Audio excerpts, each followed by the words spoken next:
Hello and welcome to the Pinwheels pregame show. I am Mitchell Kaminski. Since we've last talked, a lot's happened. Pedro Grifol fired. Some of the staff fired. Grady Sizemore, the new interim manager. White Sox kind of laid out their qualifications, what they're looking for in their next manager. They also just pulled off one of the biggest upsets of the season this week for baseball standards. So let's get into it. QR code top of the screen there. That's for homage. You can scan that QR code. It'll take you right to the site. You can get yourself a shirt. They support the show. You should support them too. They got everything you're looking for. New episode of Hard Knocks came out last night. Get yourself a Bears shirt. Season's coming up. Caleb Williams looked pretty good. First preseason game. Or hey, if you're still like me, ride or die with the Sox, you can get yourself some Sox merch too and let the people know about it. All right, let's get into it. We were talking last week that it wasn't a matter of if Pedro Grifol was going to get fired. It was when. Sure enough, right after we had that show, White Sox announced he is no longer the manager. They kind of made a surprising decision, though, because a lot of people just assumed that it was going to be the bench coach, as far as Montoyo, that would get promoted to that role. Charlie Montoyo did not get promoted to that role, despite the fact he is a former manager, helped lead some Blue Jays teams to the playoffs. He got canned, too, as the bench coach. So Grady Sizemore promoted to the manager. This is a good feel-good story here. And interestingly enough, before we get into Grady, I don't know if this is true or not, but I did hear that one of the reasons that Montoyo, that is, didn't get that manager job is because he didn't want to do the media obligations. He did not want to have to speak to the media every day. That's kind of one of the things you have to do as a manager. So didn't get the job.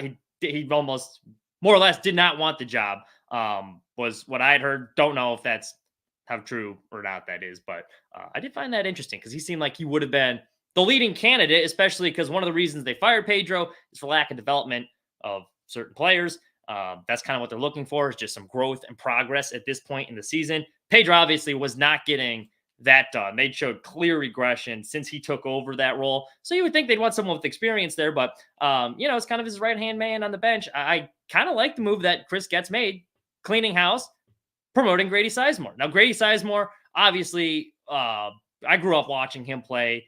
Notorious White Sox killer, although back in 2005, we do owe Grady because he helped kind of spark that run late in September, dropped a routine fly ball, and that kind of sparked the White Sox playoff run, helped them clinch that division. The rest is history. But he gets that job after last year. So 8 years after he had come out of the MLB, he decided he wanted to get into the coaching ranks. So last year, he took a job as an intern, and you've probably read it already. He was getting paid $15 an hour to be a coaching intern with the Arizona Diamondbacks. He was a coach down at the Arizona Complex League. And Josh Barfield, who was in the Diamondbacks organization at the time, he was running their player development program. He was the one that hired Sizemore.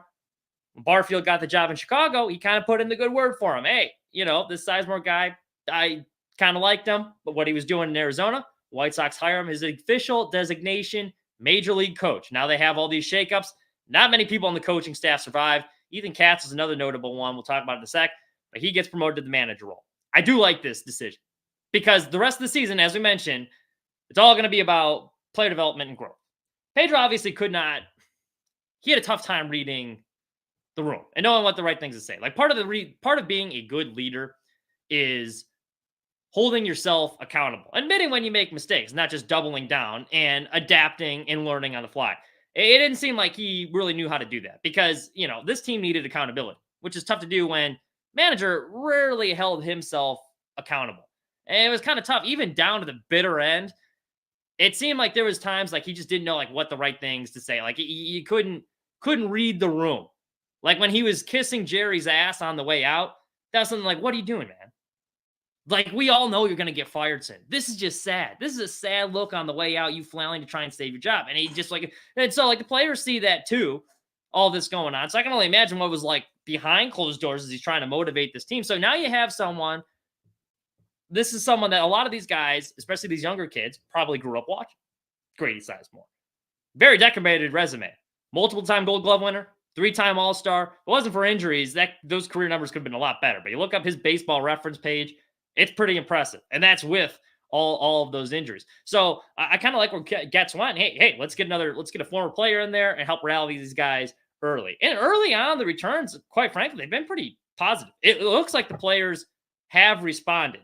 Now, he's only 4 games in, very, very small sample size. But we saw his first game as the interim manager. They fall down immediately 7-0 in a crosstown game, which would have been very easy to roll over. The manager just got fired. It just turned into Wrigley South, basically, because they got all these Cubs fans in here piling it on, yucking it up in the bleachers. But here comes Grady's boys. They rally from down 7. They cut that deficit to 7-6. They actually have a chance to win that game in the 9th inning. But then, story of the White Sox season, they can't hit with runners in scoring position. Actually, they can't really hit with runners out of scoring position. They can't really hit anytime, anywhere. So that wasn't surprising. They couldn't score him. They gave him a fighting chance. A couple days later, he picks up his first victory as a manager, beating the Yankees 12-2. This is a pretty massive upset, just from the fact. And I want to talk about Kai Busch's performance a little bit as well. But I saw a stat from that game that the White Sox, and I'm going to make sure I get the right, make sure we're safe. This is from BR Betting. But apparently, the White Sox, in that game, that was one of the largest upsets since 2017. The Yankees were the first team since 2017 to be minus 350 or longer favorites and lose by 10 or more runs to the 29-91 White Sox. So that's a pretty good victory for the Sizemore's team. I think they've responded well. Actually, in these 4 games, despite being 1-3, they do have a +4 run differential right now, which, it's pretty good. They haven't lost a game by more than 3 runs. They've been in the fight all 4 of his early games as manager, which is encouraging to see. Now, I don't want to overreact to that yet, because the White Sox did lay out what they want as their next manager, and you kind of see this, like the early signs, and like, hey, you know what? This White Sox team, they're kind of fun to watch again. They're showing some effort that we thought we were going to get at the beginning of the season. You knew they weren't going to win many games, but they've been in all of these games. They've been competitive. Like when they were down against the Yankees the other night, 3-0, like usually like the old White Sox, I'm probably turn that off. This one, I was still like, okay, let's see if they can hang in there. Like you still felt like they were somewhat in the game. Now, we also made this mistake because I don't want to get too far in the weeds of being like, hey, Grady should be the next manager just because he's gotten off to a good start. That let's pump the brakes on that a little bit. People like him because he's not Pedro. Pedro is so bad that anyone you put in that position was gonna look better. And a lot of it, and actually Chris beat me to the point I was gonna make, it's Miguel Cairo all over again. People hated Tony. Anyone that was not Tony was going to be viewed as favorably. So when Miguel Cairo first got that job back in after Tony left for his health reasons, they started off really good. And it was like, hey, Miguel's got this team rallying around him. They look good again. It was a little bit of a shot in the arm. This guy should be the manager moving forward. Well, they finished the season only 2 games. I think they were 18-16 under his watch, only 2 games over 500. It was really about, it kind of leveled out.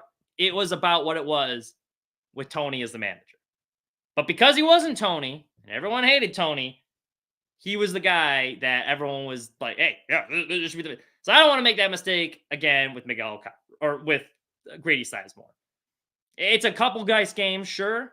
It's a long season. There's still over a month left. We still got all of September to get through. They got a tough schedule coming up. So let's pump the brakes on that a little bit. I like what the White Sox said. Now, they've lost the benefit of the doubt because they aren't a very good. I mean, we crap on them every week. It's obvious they're not like the most buttoned up organization. They did not do the most thorough job searches when they hired Chris Getz. Obviously, the last time they hired a manager, Pedro Grifol, that turned out to be a disaster as well. So, spotty track record, they've kind of lost the benefit of the doubt. But I did like what Chris Getz had to say when they were talking about what they were looking for in their next manager. And this was something I was concerned about with Pedro Grifol, that he had been so bad. And the White Sox, the last time they had hired a manager with no ties to the organization. This is what we're talking about. They need fresh ideas, people outside the box from winning cultures, winning organizations who know how to implement that in Chicago with some experience. That's what they needed. And in the past, White Sox always like, oh, no, we got to get someone with ties to the organization because that's what's comfortable. That's what's safe. Last time before Pedro, they'd hired someone from outside the organization, Charlie Manuel, back in 1998. So I was worried Pedro had done such a bad job. Jerry would be like, oh, see, yep, that's why I can't go out of the organization. Got to get someone from inside the family. So luckily, Chris Getz came out and said, no, we are looking for someone outside the organization, wearing a current uniform right now. Managerial experience would be preferred, not required. So that was encouraging to see. I'm glad they are taking that approach. I do hope they do keep an open mind with Grady, though, just because, and now I don't think They should immediately promote him just because it's been a good first couple of games, obviously. But it's going to be tough for the White Sox, even though you did get a jump on that job search. How many people are knocking down the doors to come take this White Sox job? It's not a very desirable job for established managers. Like Terry Francona, there were some rumblings. Oh, the White Sox going to get him to come out of retirement after his health issues. No, he's not coming out of. He's not going to manage this team. Absolutely not. And I think there's a lot of guys that like the good established managers. They're not going to be wanting to take this. Like you're going to take a team that's ready to win. This team's like far from it. So it's that's going to kind of whittle down your list of candidates. I think it's probably going to be someone that had that. If I had to bet, I would probably bet it's someone that's a first-time manager that's been on the staff of a team that's been winning or that's in a winning team in the past. And then probably going to give them the first opportunity. So that'll be interesting to see. But I don't want to fall into the Miguel Cairo trap again. I think let's be cautiously optimistic with Grady. Let's not overreact too early on just because he's not Pedro. Doesn't mean he's good. Now, I will say, though, like I do think he's connecting to these guys early. I do think he's giving them a bit of a shot in the arm. I'm very intrigued to see how they play the rest of the season. Because it's no secret. I'm not really looking at the win-loss record. It's more player development. How do these guys play? Are they playing hard each day? And are some of the young guys that might be a core piece moving forward showing improvement and progress? Like Brooks Baldwin's been a guy. Yeah, the numbers don't jump off the page. He's only hitting like 211. But he's been a guy that looks like he's been showing some improvement. He's been steady in the field. He's come up with some big hits at times. That's been encouraging to see. Let's see some more of that the rest of the way.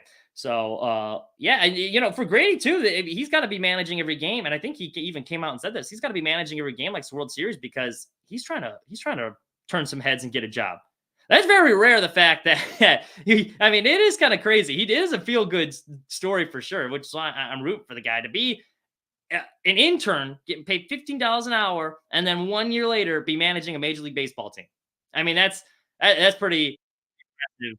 So we'll see. We got Chris Rocco in the chat. Brandon Hyde with Baltimore supposed to be the guy for a rebuild. I can see it. I actually heard they got the former Cardinals manager too. They were interested in. There's a list of potential candidates that were like floated around. I can see if I can pull that up. But I'm gonna give.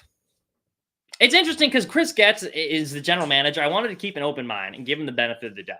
And I think he did really well with the Dylan Cease trade. It's kind of his first big test.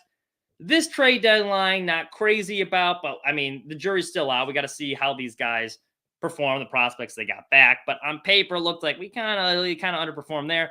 So this manager hire is going to be it's going to be very telling as far as next steps is judging him as the GM. But with a new GM, you always do kind of want to pick your guy.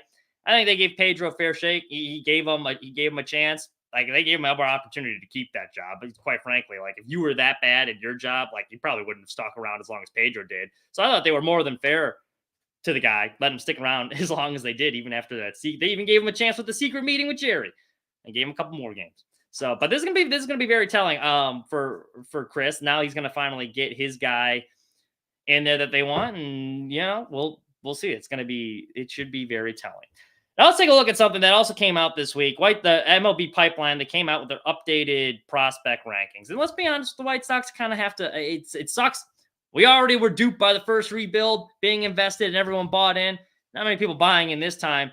I don't blame them. It's hard to get as excited about a lot of these guys. But it is kind of interesting looking at where this team was a year ago to where they are now. So I'm going to pull up. This is where they were top 15 prospects from last year, 2023, around this time last year. So we got Colson Montgomery, number one, Oscar Colas, who you haven't heard much from him nearly at all. Brian Ramos, we saw him a little bit this year. Old Jose Rodriguez at 6. He's no longer in the organization. Mena, he got traded to the Diamondbacks. Vera's out of the organization. Matthew Thompson, who was drafted by the Cubs. Yeah, White Sox picked him up, and then he's now back on the Cubs. So interesting journey for him. But a lot of guys no longer with the team, or they just haven't heard much from. So let's go. This is what the updated ones are, top 15. I will go through the top 30 of these. Noah Schultz, number 1. You're going to notice the common theme. A lot of these guys, pitchers, in that top 15. Montgomery, he slid down to 2. He's struggling a little bit in AAA. I would not be opposed with him finishing out the season in AAA. I do want to get a lot of these guys some time in the big leagues, but I think for Colson, I don't think it'd be the worst thing if he finished the season up in AAA. Just get him as many reps as he can. He had a couple injury issues last year. Hagen Smith, White Sox recent draft pick. He's up at number 3. Edgar Carroll, he's a guy I would not mind seeing a call up later in the year. He's been tearing the cover off the ball in AAA. He's looked really good. Corey Lee had the home run the other night, but we kind of talked about this last week. The offense hasn't been really where it needs to be. And for a team that's struggling to score runs, and even that Yankees game last night, like they had runners in scoring position in that 9th inning. They had a chance to tie that game. Just couldn't. There's not enough impact bats in that lineup. So he might be a nice spark. I would not mind seeing him called up. He's shown that he looks like he's ready. He was raking in Double-A, carrying that over to Triple-A. Iriarte, we got him from the Padres. He's all the way up at number 4. Wilco, young kid, from out of high school, didn't even play college ball. Big power hitter. I mean, we saw some good things from him from spring training. Brooks Baldwin, he's up in the majors doing his thing. Kai Busch, high wire act the other night. His first 2 starts, it's been very interesting with Kai Busch at number 10, left-hander. We picked him up last. This is a Rick Hahn pickup, Mr. Kai Busch. Got him from the Angels in that Giolito trade. I've actually, those first 2 starts, I've been pretty impressed because he clearly did not have his good stuff. I think the first start, he was very nervous. He walked a lot of guys. His next start against the Yankees, much better team, he had 7 walks. 7 walks. And he was able to navigate around all those walks and 4 2/3. And he only gave up 2 runs. And that's pretty impressive. Like that young against that good of a lineup, being able to keep your composure and limit the damage like he did, I thought was very impressive. Now, he can't live like that all the time. He's got to start throwing more strikes. He only threw 27 strikes in that second start. So that's not going to fly. And usually you make that many mistakes, especially to a team that's got a Juan Soto and Aaron Judge in the lineup. You're not getting away with that too much moving forward. But the fact that he's only in his second major league start in a hitter-friendly ballpark, and he limited the damage like that, and he kept his composure on the mound, that was a very promising sign. I don't think his stuff is blowing anyone away, but his stuff plays in the big leagues for sure. Just started hitting that strike zone. He starts pounding that strike zone. I think they might have something there. So I like what I've seen from Kai Busch early on. Now, this is the interesting one to me, too. You go down to 13, or Jacob Gonzalez, I should say. He's a 12, shortstop, second baseman. Picked him up in the draft last year, first-round pick. Brian Ramos, 13th. And this just shows how much progress we've made. Look where he was last year. He was 3rd. Now, all the way down to 13th. So, farm system getting a little bit deeper. Back half of the top 30 here. The big one that's, Sam Zavala, guy we got in that trade for Dylan Cease. Big interesting one for me here, Jake Eater down at 23. That's one. It's now we've kind of gotten a year from the Jake Berger trade, and Berger got off to a slow start in Miami. Miami obviously sold a lot of the pieces, but he has 22 home runs this year. He's been hitting a lot of home runs. And the White Sox, they need guys that can hit homers. Now with no Eloy, he would have been a nice DH to have in the farm system, especially because they rolled the dice on Eater, who was once considered a top pitching prospect in baseball. Injuries have really kind of hurt him. He just hasn't really found his footing yet with the White Sox. They're in AAA. So that's a little concerning to see. I hope it works out for him. But, man, it was a frowned upon trade at the time. Now it's also not looking great. Now, speaking of trades, White Sox, it's still pretty early from that trade deadline, but our own Craig Rollins, sportsmockery.com. If you are still following the White Sox, we do got a lot of good stuff on there with me, Craig, and Chi Sox fan Mike. There's been some good articles, so make sure you check that out. Craig had one today. I encourage you to read it, but I did think it was interesting. I kind of want to do a little brief overview, just kind of checking in on what some of the players the White Sox traded for at the deadline have been doing since they've come here. We'll start with Miguel Vargas. Miguel Vargas, he's been the biggest one. He was kind of the crown jewel, I guess, lack of a better word. He was the most valuable piece they brought in from all of these trades. He was part of that 3-team deal. He came from the Dodgers. He was known for his plate discipline. You might have seen him in that funny video that was circulating around social media where he was sitting in the dugout after a loss in Oakland, looking extremely depressed, thinking, what has happened in my life? I was just on the Dodgers. We were going to win the World Series, It was fun. And now I'm in this baseball hellscape. Even his former teammate, Tyler Glasnow, came out and was like, yeah, man, like I feel bad for him. Like winning cures everything. When you're in a losing team like that, it sucks because it kind of just trains you. Like winning covers a lot of problems. And he hasn't been hitting all that well with the Sox, but he has walked 7 times in his first 46 plate appearances, which doesn't sound crazy, but for White Sox standards, that's pretty good. And that was one of the things that was on his resume in the Dodgers organization. He showed good plate discipline. He's able to draw some walks. That's translated over here. So while the offensive numbers haven't been great, I have been encouraged by that. I'm hoping the bat's going to come around. He did hit a home run in Minnesota. One of the things that Pedro did that I didn't really like, he was playing him in the outfield. He can play in the outfield. He can really play all over, but he's more of an infielder. You got to put that. I'd put him in the infield where he's a little bit more comfortable. Grady's been doing that so far. Hopefully they keep him doing that. When you're in a position where you're comfortable, usually it helps with the offense. We saw it with Yohan Moncada. Second base, kind of uncomfortable there. Moved to his more natural position. He, for one season, I should say, popped off. But the offensive numbers definitely spiked up. So Vargas, it hasn't been great, but it hasn't been terrible. Some of these other guys, though, that really stood out, Gerald Rosado, butchered it. He came over, Paul DeYoung trade. He was just only a little bit. He was kind of like, that was kind of a throwaway deal. Paul DeYoung, rental player, so you're not expecting to get much. Rosado, though, he was a reliever in the Royals system. He had some pretty good stuff. And he's been showing that reliever stuff so far. He has 6 strikeouts in 3 2/3 innings. He's looked pretty good so far in high A. He did have one rough outing, but since coming to the White Sox organization, he's been pretty good so far too. Trey McGough, we got him from the Baltimore Orioles in that Eloy Jimenez trade. He's been pretty solid too. The other night, AAA Charlotte, threw 2 scoreless innings, didn't give up a hit, 1 walk, 1 strikeout. He's pitched 6 innings so far in AAA. He's only given up 1 hit in those 6 innings. He struck out 6 batters during that time frame. And he's looked pretty good. So you might see him in September at some point, late call up. So he's been good to watch. Other one that you might not have, he's kind of flown under the radar. We got him in the trade with the Phillies with Tanner Banks, kind of that late trade deadline deal. William Bergolla, and he's been really good too. Since that trade with the White Sox, he's hitting .367 with a .474 OBP in 10 games. He's got 5 RBIs. He's stolen 7 bases already, and he's got the same amount of walks as he does strikeouts. Pretty small sample size, but it's been encouraging to see what he's been able to do, especially for a guy like Tanner Banks. We'll see if any of these guys amount to anything.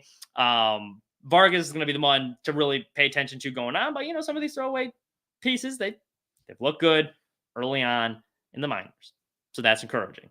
We'll be back with you. That's all we have for you this week. We'll be back next week, same time at noon.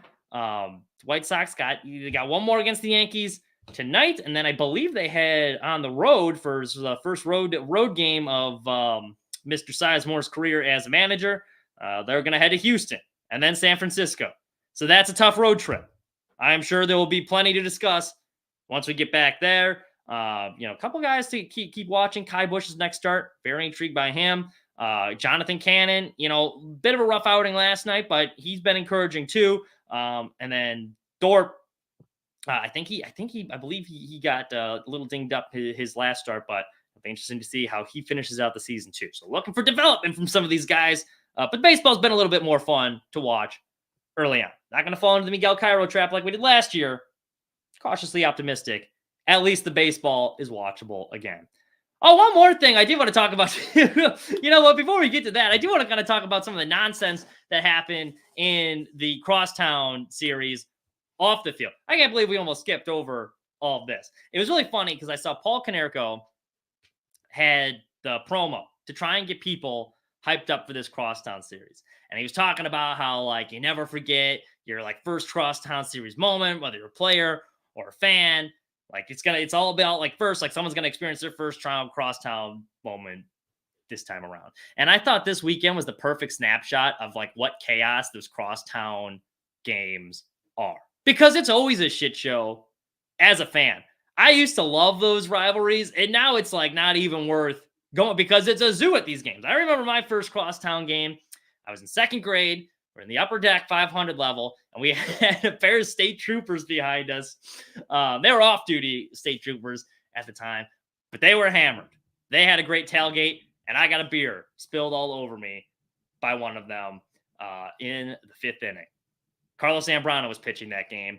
He threw a temper tantrum after giving up a bunch of runs in the first inning, and he was yelling at Derek Lee, and he got pulled after that. Jake Peavy was pitching. That was my first. So I remember all that, and then I got a beer spilled on me too. But in the stands this weekend, we had a massive brawl on the concourse, which like don't know why no security stepped in, but it's just in the middle of the outfield concourse. People are swinging. But then we had a guy that tried to bring in a Jerry Sell the Team banner, and they got security all over him, like stink on a monkey, trying to rip the banner away from him. And props to this guy. He wouldn't give him the banner. He flew that thing. He held on to that thing, ball high and tight, good running back ball security. Guys trying to get it from him. Soon as the game's over, the guy, like the security, gave up. Guy had the banner still. He was taking photos with guys on the ramp all the way down. That was hilarious. And then we got two other idiots who jump onto the field. And the one guy, as he's trying to get away from security, hurts his foot. So they had to bring out the medical cart for him so they could get him off the field because he couldn't walk anymore. I thought that was a perfect encapsulation of what goes on at these crosstown games. Paul Konerko was right. You don't forget your first crosstown memory because stuff like this usually happens off the field, which is more entertaining than usually the product on the field, at least on the White Sox side, because it's always a shit show when you get a bunch of drunk Chicagoans together in these fake rivalries. I just thought that was hysterical, especially on the Fox broadcast. They're waiting for the delay. They got to get the stupid medical card out because two idiots decided to rush the field. Hey, more power to them. That's that right there. It's what the crosstown rivalry is all about. Spilling beers on people in the bleachers and fighting. Typical Chicago baseball behavior. That's all we have for you. Thank you so much for listening. We'll be back. Pinwheels pregame show. Same time, noon, next Wednesday. Tonight at 8, believe regular Pinwheels and Ivy will be running. You can listen to Aldo, Fids. They'll talk about the Cubs. What's going on there? Do they think they have a shot at making the playoffs? They gave people some hope. Bullpen still sucks. We'll see. Thank you for listening. Have a wonderful rest of your week.